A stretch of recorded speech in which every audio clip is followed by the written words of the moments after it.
What's good, y'all? J Boogie in full effect mode. Bun down is the sound. You know how we do. This is, of course, The Lounge Presents. We're live streaming on Twitch. And, of course, the episode will be available on Spotify, YouTube, and Apple Podcasts.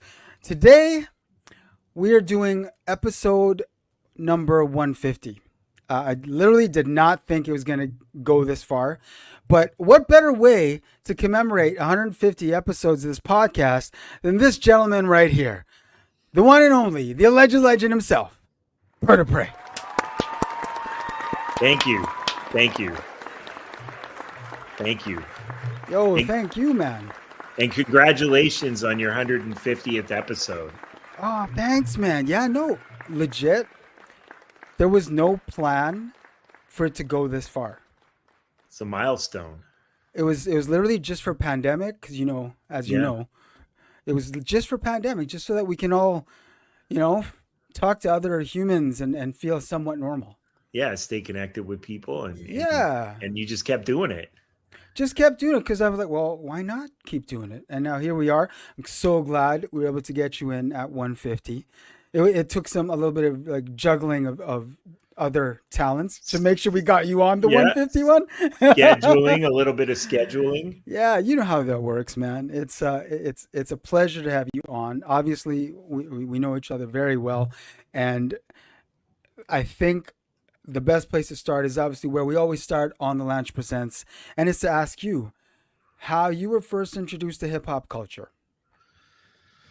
Wow, that's taken me back. I started out I'm trying to think of my introduction would have been through breaking. And one thing I remember I was recently reminded of was when I was young in school. I remember somebody rhyming the Christmas rap from Beat Street nice. in the schoolyard. And I hadn't seen the movie and I didn't realize like where it was from, but I was like, oh, what's going on here? This is different. And that would have been probably the beginning for me, was those two things. And a lot of, I grew up in Vancouver, which is on the West Coast. So there was a lot of, freak beat electro kind of music too, mixing in with hip hop at the time, so probably 83, 84. And, a couple years later, I think the big turning point for me was LL Cool J's Bigger and Deffer. Like, yeah. And Run DMC, of course. But that was one thing I really remember. Do you know which of those records you actually purchased first? A lot of it was dubs. Of course. It was dub tape. So I'm trying to think of like the first hip hop record I bought. Vinyl.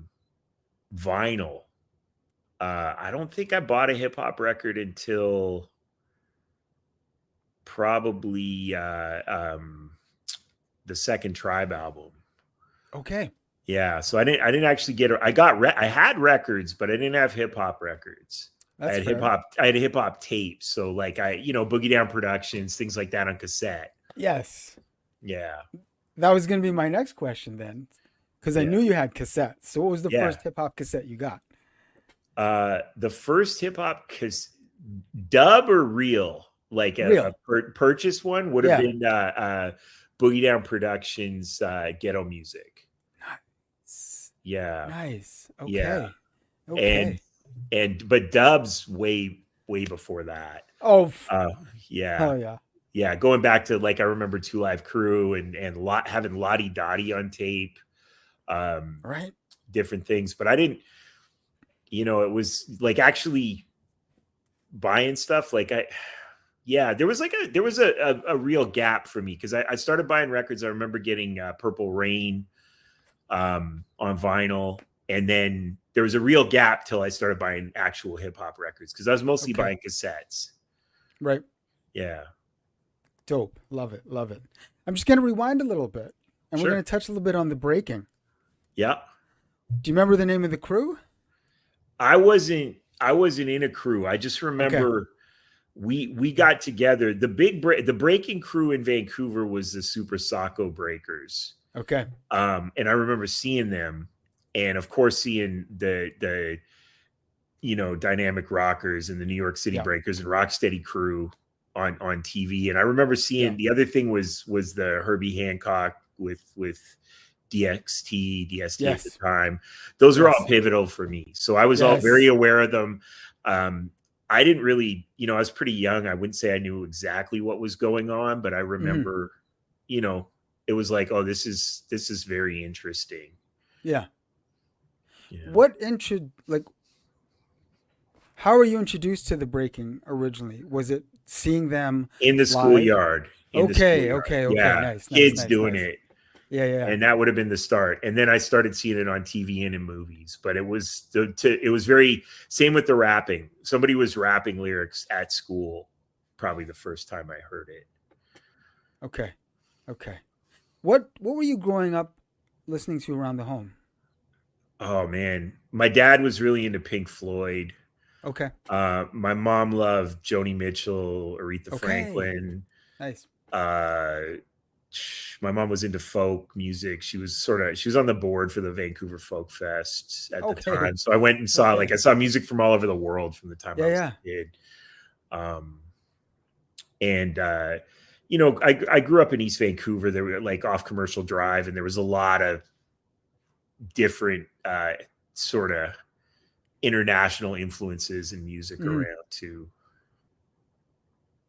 Like it was a bit of an artsy scene, right? Yeah, for sure. And there was Yeah. like, reggae and post Yes. punk stuff and uh trying to think, there was like South American musicians and all sorts of stuff around, I can remember. Dope. Dope. One thing that I don't think I've ever asked you, and I was actually looking forward to asking you because it's a question that has come to resonate incredibly with everyone that we've had on the pod, is what was it about the culture that drew you in? It felt like something like for me, it was a real community thing. And like it was something that like a lot of people I knew were getting gravitating towards and Right. really when I first was exposed to it in a smaller way, but although the breaking thing was a total frenzy, but it kind of started to die off around 86, I Yeah. think. Yeah. Like for a lot of people, not that it went anywhere, and it definitely Right. continues to this day, but we're all kids, we're captivated by the next thing, and it's like, oh, now Yeah. I'm into Transformers or whatever, Hey, wrestling, like Transformers all Gen these One. things. Say what? Yeah, exactly.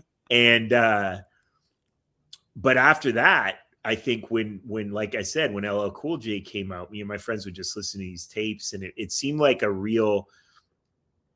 He was an artist to me that it felt like it was possible. Like he seemed like a really young guy, and it Oh was yeah, like, oh yeah, he he's was. younger than these other rappers. Like you could be young Yeah. and rap. So I remember that being a big thing. Nice. Yeah.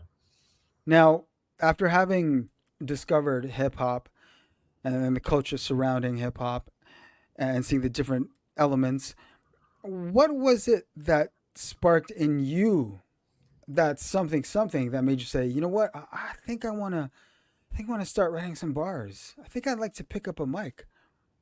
Well, I didn't. It took me years to get near a microphone, but I started writing early, and I started writing for people, for other people. I was like, you say Okay. these words, you say this Yeah, rhyme, yeah, yeah.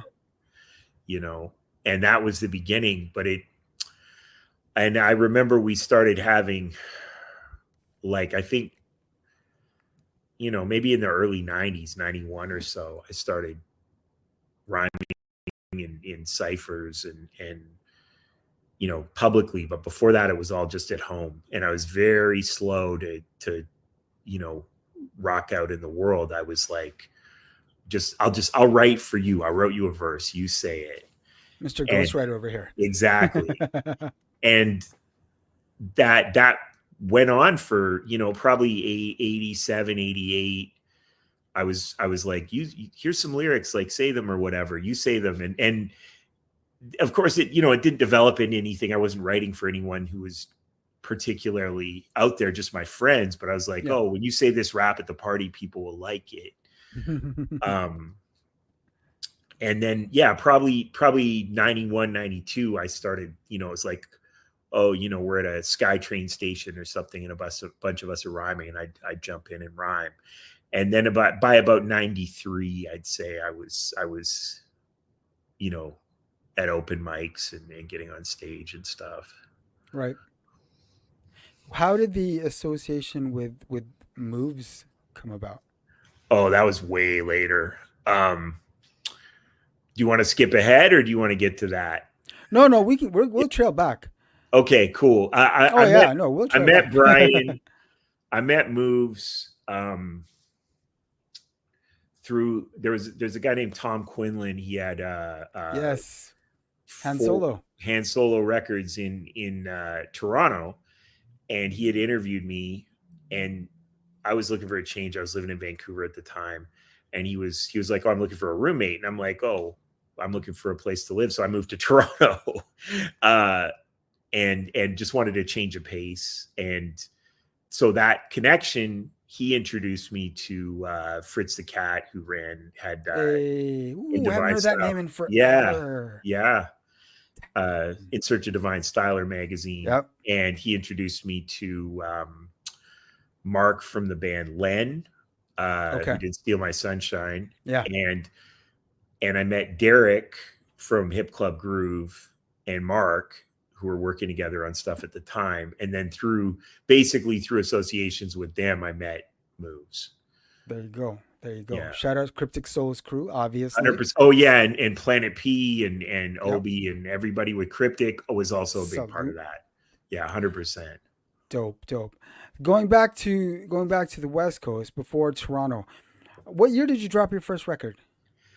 So I dropped my first record with my crew, which was RTA, which stood for Running the Asylum, in 1996, and that was Okay. vinyl. But I recently found a copy of. We were part of a bigger umbrella crew called the Q Continuum, Okay. which was started by Prevail from Swollen Members Okay. and Okay. a guy named Zen 26. And I found the cassette recently, and Oh snap. yeah, and I ripped it to digital. I'm just messing with it. There was a couple places where it didn't sound so good, so I might have to find another copy and get the song. But I did get my first song, which was 1995. First time I was in a proper recording studio. Who produced for you? Who produced for you? That track was produced by Sichuan, who Oh, was nice. yeah, from Nice. Vancouver, but a lot of it was done by that project would have been the rest of it. A lot of the rest of it was done by a guy named Che Imperial. Okay. Yeah, Yes, familiar with the name, definitely. yeah, and then my DJ RKV was involved as well in those records. He did the scratching. Okay, okay. See, the one thing about you that it was evident even from back then is I think it's honestly safe to say, Bird, that you are a hip hop renaissance man because you've had a hand and you've had the opportunity to show out in different markets. Yeah, You are yeah, literally a hip hop renaissance man because you have made a mark in how many markets? yeah. I popped up all over. I mean, it's true. I For did. real. Yeah. I popped up all over. And did you didn't you head further east too? Not past Toronto for a long Okay. time. I've been to Halifax now, but I worked Yeah, with a lot of people from Halifax. exactly. And I worked with a lot of people from Toronto, a lot of people from Winnipeg, Calgary, Edmonton, etc. Yes. But yeah, like I said, originally from East Vancouver. So And, that and first, Victoria. I should also mention Victoria, BC, because that of was where course, a lot of it gelled in Victoria in the of early course. 90s. Now, at some point, you knew you were going to take this seriously. You knew deep down inside, this is it. I'm doing this. once it became apparent that this was going to be, you know, your future vocation, so to speak, Yeah. how did the family react to their son embarking on this new phase of rap and hip hop? They were supportive, maybe a little confused at times, but I would say generally very supportive over the years. And um, yeah, no, it was there. There was moments where it was definitely points of contention or like, what the hell are you doing? But I Mhm. think overall, really, especially my mom, rest in peace. She was always a big supporter, and my dad. Well, I mean, obviously music was already in your family, so Yeah. it makes it easy to say, "Oh, okay, you can do that. All right, you got a Yeah, plan." both Okay. my parents were visual or are my dad's a visual artist, so Oh, they geez. were Okay. right. They get it, Yeah, creatives, of course. 100%. Makes total sense. Makes Yeah. total sense. So, what was the name of your first album that you dropped? The first so Full length. this is where it gets interesting because there was a Okay. proposed RTA album called, Okay. I don't remember the name of it. But we almost finished it and then it got scrapped when the group sort of dissolved. Right.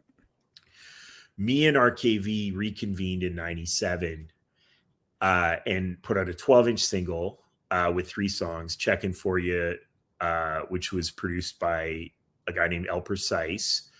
A song called Now with Mocha Only, which was produced by Stace Prince. Oh, And damn. Look at all these names he's dropping, yo. yeah, The Whereabouts, which was produced by my man Jewel One. And who's from Victoria, really great producer who I'm actually working on stuff with now. Nice.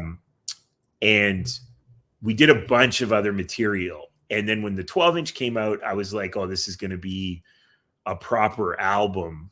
That was the intention, but it didn't really gel super, Mm. like where we got a distributor or something. So I ended up just putting it out on cassette locally, and dubbing tapes.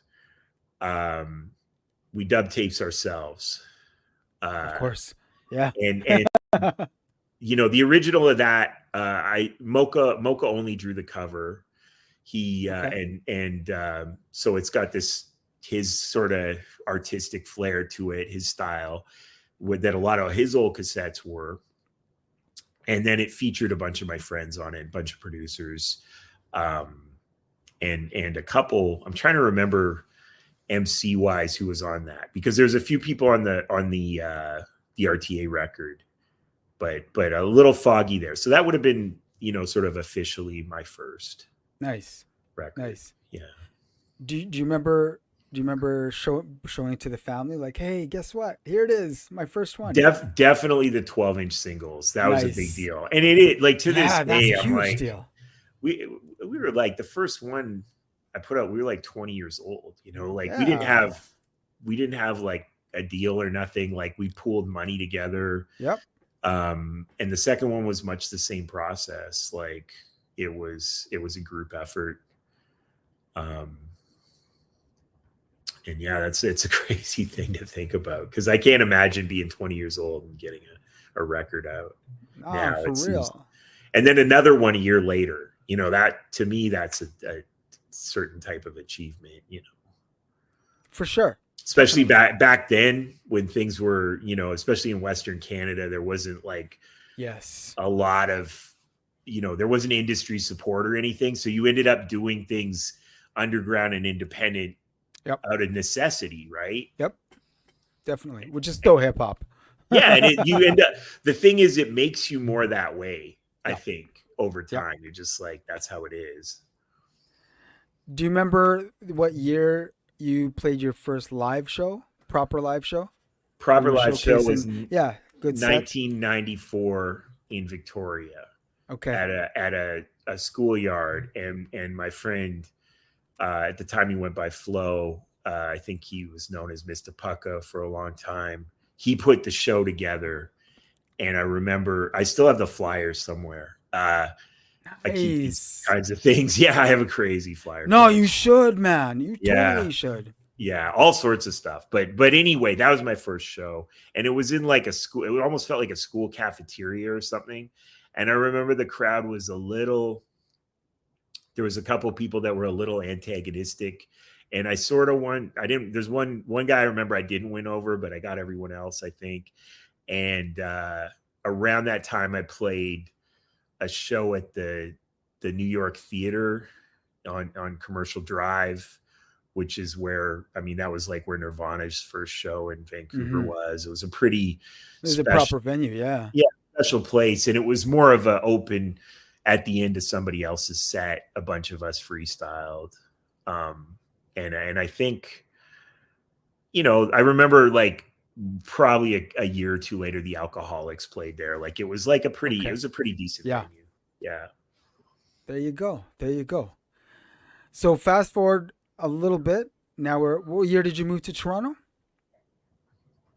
First time, I've been bouncing back and forth. The first time I moved to Toronto was 97.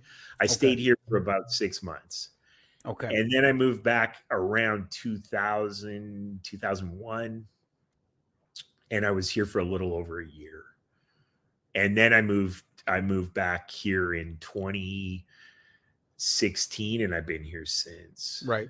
And that was after Winnipeg? Yeah, I did. I spent 10 years living in Winnipeg. Love Winnipeg, of course. See, that's what I'm talking about, man. You were like, you've literally, I mean, when the history books are written, hell, this is history right here, because long after we're gone, this is still going to be online. So let it be shown that you have been that guy. You've been that guy that's had a hand in so many scenes across Canada. It's when we use the term alleged is very much sarcastic, because I know you're a humble cat, but to not be able to call you legend is blasphemy. Yeah, I mean, people can call me what they want. Hopefully, it's nice. Hopefully, it's not bad. I thought about it, and people have mentioned it before. It's like a lot of the bridging of those different scenes. I think people had done it later, especially with the internet and stuff. Yeah. It's different now, but like back then, it was not without the internet.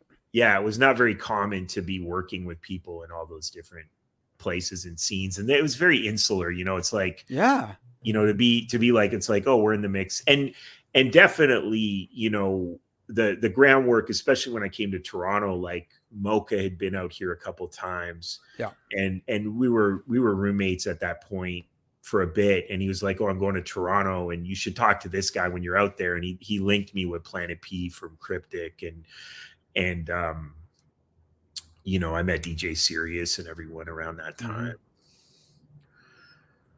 When you started working with Moves, what was the catalyst? We did a song. Led to that? Well, it was through the relationships I discussed earlier. Right. And we did a song together in Toronto.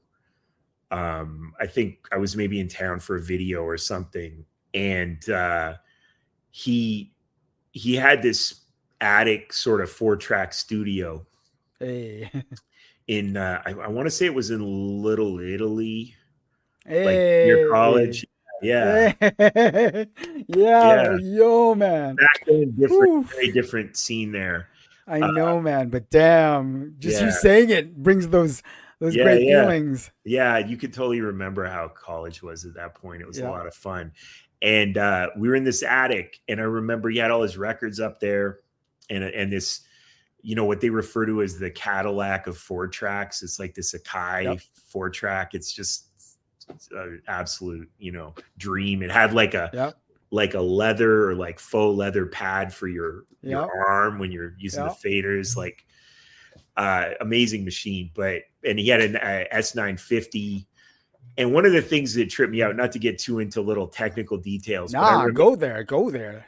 I remember he had a Dr. Rhythm drum machine. Nice. Dr. Rhythm. But here's the thing. We had a Dr. Rhythm, and there's a whole story behind that. But my friend stole it in 1990. and it somehow ended up in my possession.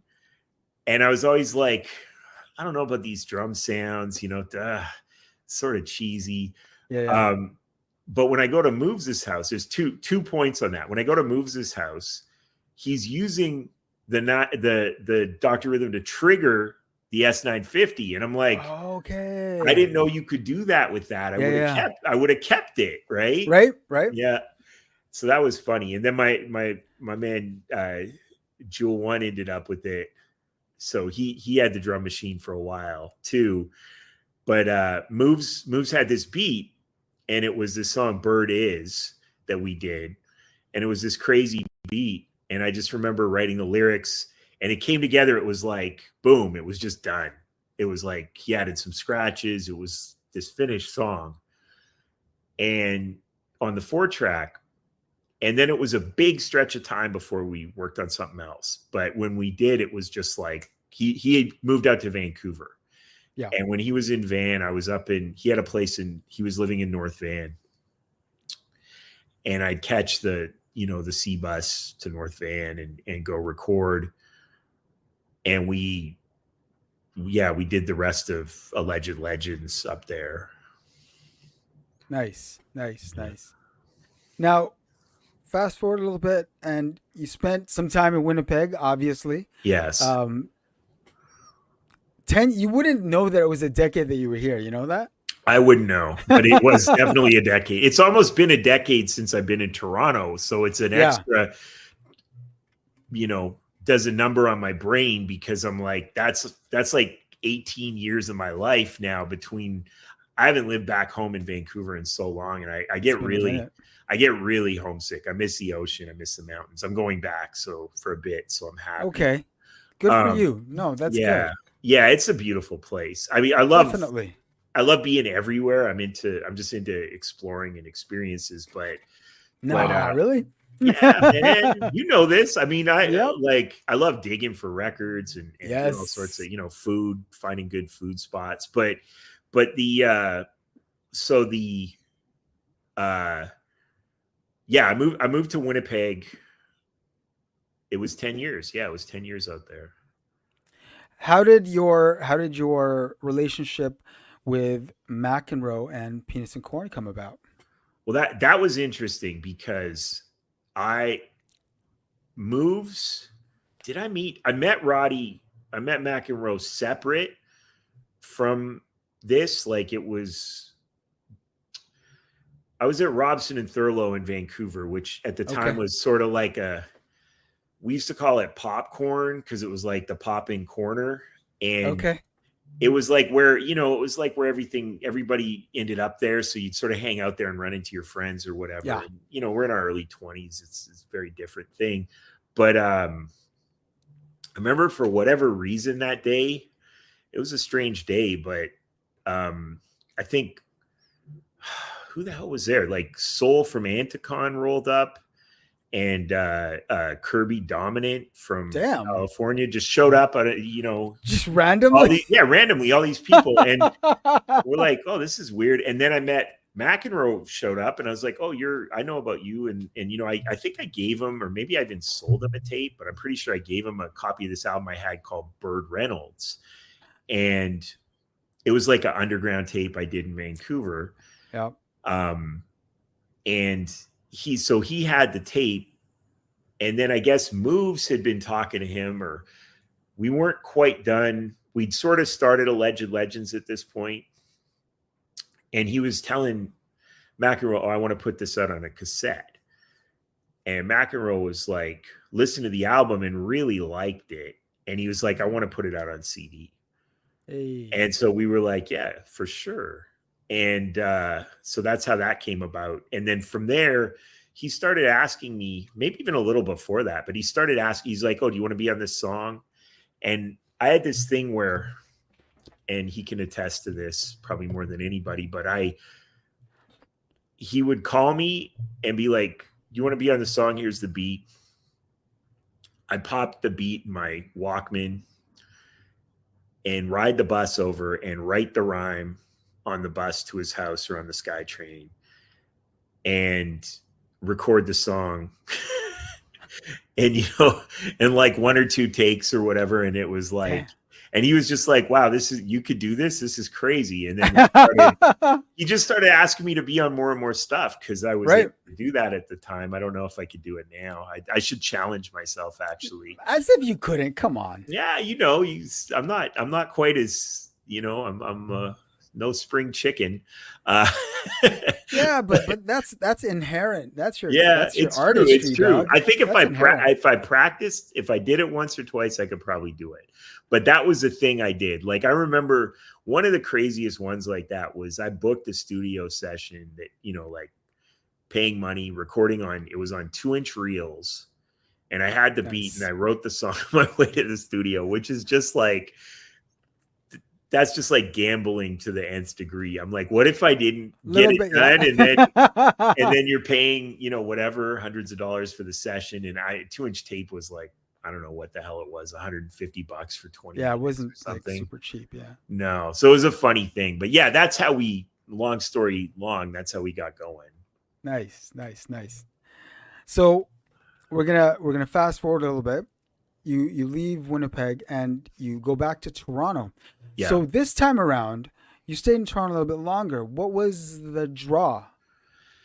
I had a lot of ideas.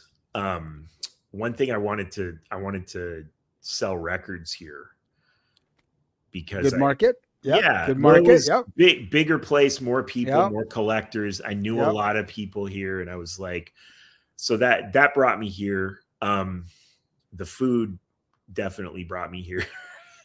The thing about Toronto is funny because, it's like, oh my God, it's so expensive. Traffic is so bad, all these things. But then you're always like the food. Because, there's so many options and it's beautiful. And just, I love Toronto. It's a beautiful place. Oh, yeah, definitely. I definitely can relate with you on that. I haven't been back in a serious minute. And things are a lot more expensive now from the last time I was there. Well, I mean, that's the thing, right? It's, and I don't know, like the thing is I've been away from Winnipeg long enough that I'm like, I don't know that it's different. Like, is it, right? I feel like everything's gone up everywhere, but yeah, you definitely notice it. One thing I really appreciate about here is just the constant inspiration. There's always something going on. And just a lot of my friends ended up here. My good friend Jeff Speck moved out here way before I did. Oh, he's in Toronto now. Okay. Yeah, he's been out here for a while. Jeff Speck. Yeah. And there's my good friend Kevin House, Cipriano, Voluntary in Nature, he's out here. All my, people from Cratery, RC, and Sirius, and then K Wonder. Shout out to K Wonder. Definitely. Yeah, man. No, it makes total sense when you take into account that part of you, the record collector in you, especially. And obviously, I mean, I get the whole foodie thing, but for me, thinking of you, Toronto just made sense. Yeah, 100%. And the vinyl, that's sort of my other passion, we'll say. It's a big part of my life, and it's a great place to be for that. Some days it doesn't feel like it. Like you're like, oh man, it's tapped out. All the stores are, they've been hit so hard by people, but every once in a while you're like, oh yeah, this is why you find some crazy record. Yeah. I hear that. Now you're embarking on a fall tour. Sure am. What inspired the fall tour? Midlife crisis.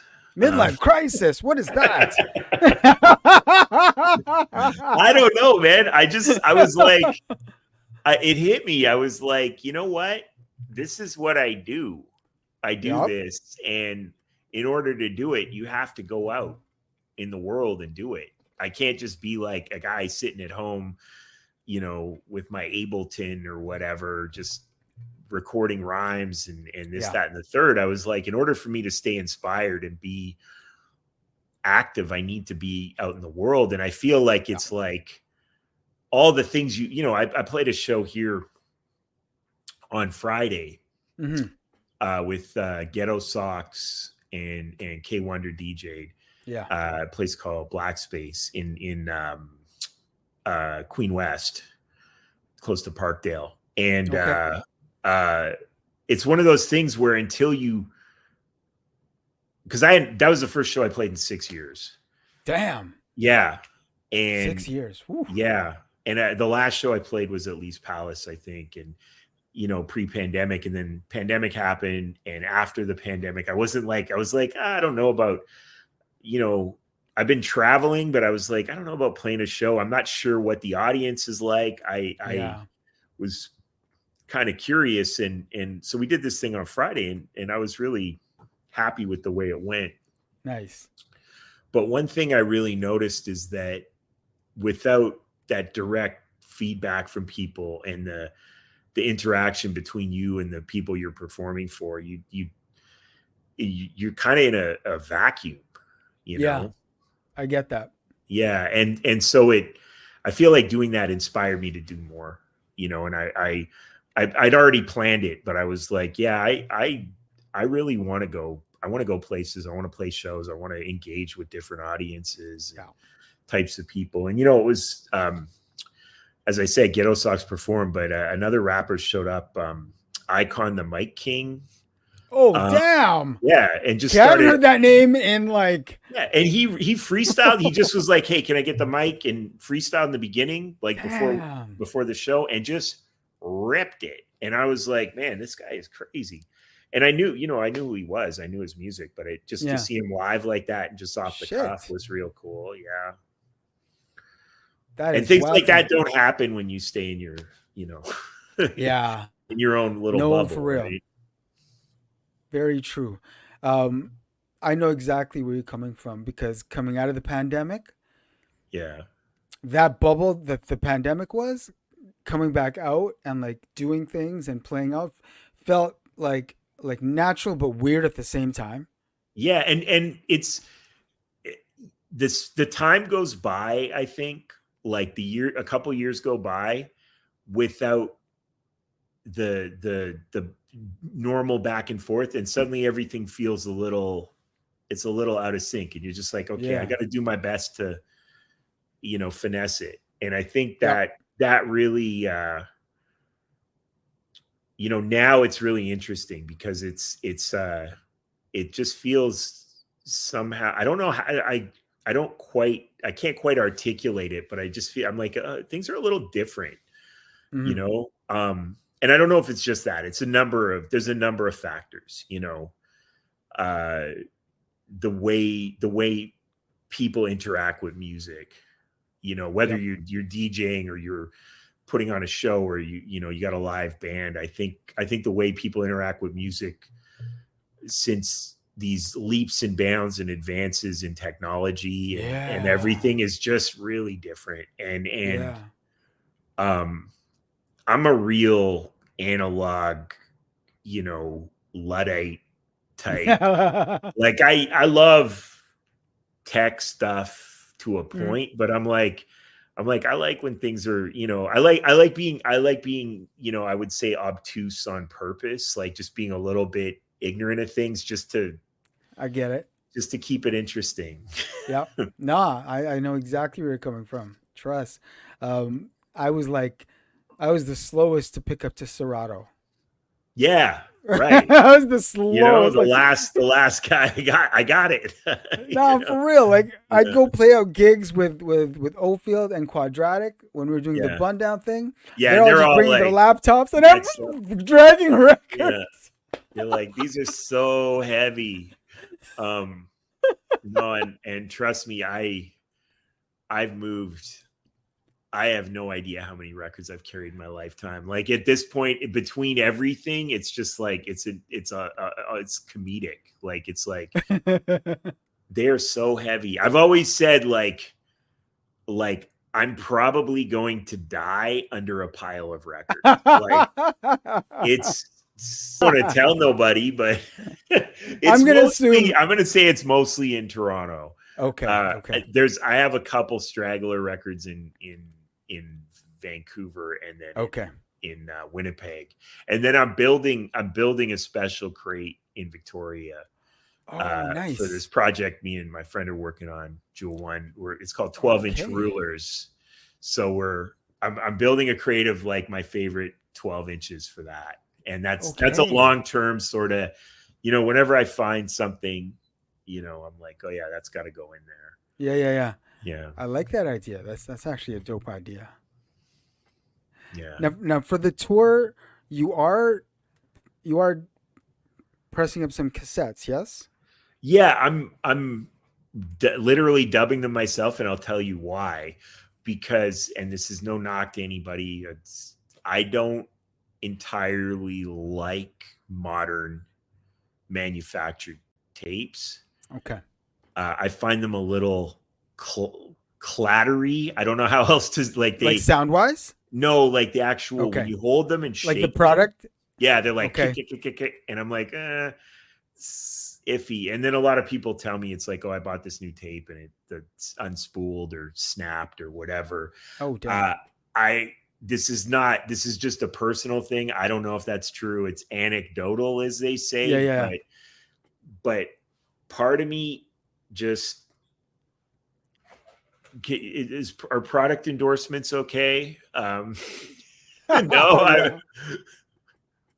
Go to town.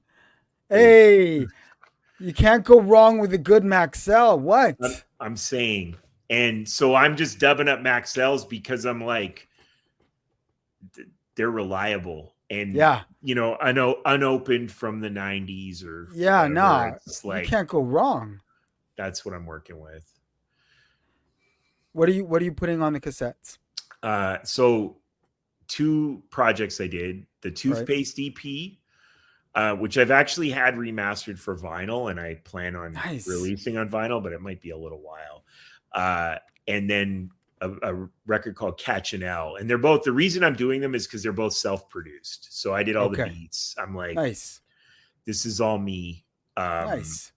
And then the other thing I'm going to do is add a bunch of extra material to each. So Sick. so fill the 90 minutes for people. Yeah. No, that's dope. That's Yeah. dope. Now, for people that don't have cassettes, will they have an opportunity to hear these digitally? They're all Catch and L's on streaming. Okay. Toothpaste is it sort of got lost in the shuffle, but it might make a return. I think there's a couple songs on YouTube. Okay. And then when I do the vinyl, it'll be out. But I want to save it for that, Oh, I totally get it. Yeah. But The sort of you physical get an should be advance tape. first. Yeah, 100%. Yeah, physical Yeah, first, and then digital after. if you can, Yeah. Is it how much of your actual discography is digital now? almost all of it. Good. If we're counting YouTube, it's Okay. almost all digital. How can you not count YouTube? YouTube Yeah, is well, that's easily the the thing. number one People music rip app. it. People rip it. They put it up there. I Yeah. have nothing to do with it. I'm Yep. gonna put up Hall of Fame, the RTA song, because Nice. I don't think very few people have a copy of that. And I'm like, That's dope. And it's one of those things where a lot of people, it's like, oh, my first song, I don't really like it or whatever. And I'm like, man, I ripped it. It was like I was in top form at whatever 19, I think, when I recorded it. I was 19 Yeah. years old. I was like, this sounds great. And I wanna hear I like that. the scratching. There's like a cool key scratch in the chorus, and Okay. yeah, it's cool. So yeah, I'm gonna put that up probably in the next, hopefully, I don't want to jinx it, but I'll say in the next week I might put it up before I go out. And then my new album, I'm hoping before spring will be out. You're working on that right now, right? Yeah, and that's almost done. It's with Alistair Johnson, Catalyst. Hey. Yeah, Okay, that I want to hear. Yeah, That should be an interesting product right there. yeah, it definitely. You too. Okay. Yeah, very different. Nice. And then the 12-inch rulers those are the 2 that I'm, aiming for spring. Well, for sure, we got to get you and Alistair back in the lounge space to talk about that.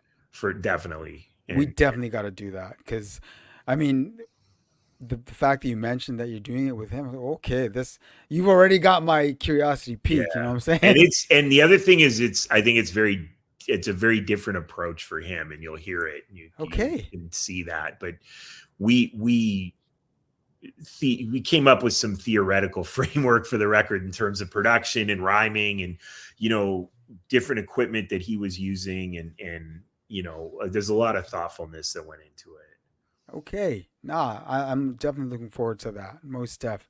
Now you are going to be making a stop in Winnipeg Yep.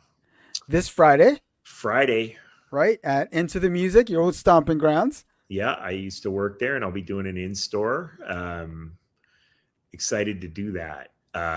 With your discography, how do you decide what you're going to do? Oh, it is hell. I'm Uh, saying. because what people often want me to play and what I feel like playing are usually two different things. Of course. Just for Of starters, because course. it's not like I Yep. have what we'll call a hit or like something that, oh, everybody knows this song, but like Right. there's songs that people are like feel Have partial gravitated to. to. Oh, Yeah. I really like that one. And I'm like, there's not a chance in hell I'm playing that. And so I think it could be a somewhat frustrating experience for my hardcore audience, but Yeah. I think they'll appreciate it. I'm playing a few things off the record me and Alistair are working on, so it's like Nice. testing new Yeah. material like a comedian, and then stuff off Catch an L, off Toothpaste, off Alleged Legends, Dope. all sorts of things. Dope. No, that's sick. And that's Into the Music Friday at what time? I believe seven. 7 Central. Yeah.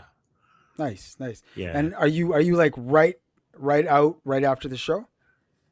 Yeah, I'll probably hang out for a minute. Like staying in Winnipeg. Yeah. I'm trying to figure that out right now Okay. because Because you got other dates still. I'm playing Saskatoon the next night, so I'm gone. Yeah. But I might come into town a little early. I'm not Okay. 100% sure at this point. Okay. Okay. Yeah. Solid, solid. Well, yo, man, I really, really want to thank you for doing this episode, for doing episode 150. Uh, it was a pleasure to get you on. Pleasure to catch up with you because it's Yeah, been a definitely. goddamn It's been a minute. minute. Seriously. And I hope to see you Friday. As far as I know, my ass is gonna be there. Amazing. Nothing's because yeah, I want to check you like personally and catch up with you personally because Of course. And it's we it's did been a we've done our share of digging together too. yes, man. I'm Yeah. saying, I'm saying. Yeah. But definitely, I highly recommend if you're in Winnipeg, if you're in Saskatoon, and what other markets are you doing? I'll be playing Victoria. Well, we'll leave Victoria out of it because Okay, it's like a private sort of thing. okay, I'm doing the Sunshine Coast, so okay. Roberts Creek Nice. and Powell River.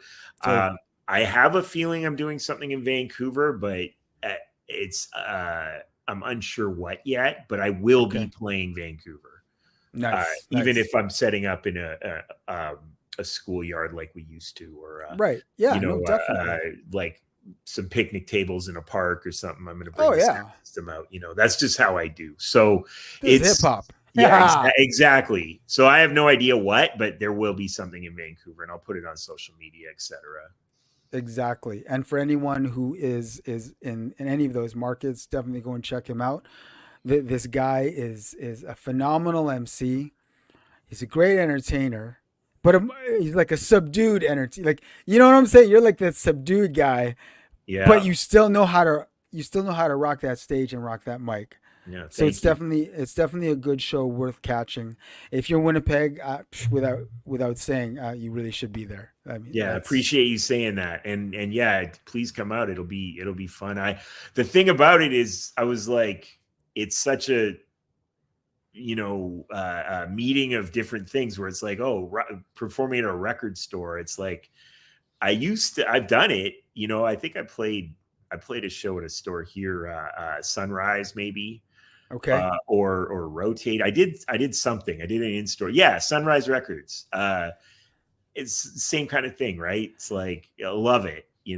Hell yeah, we need to bring in stores back. 100%.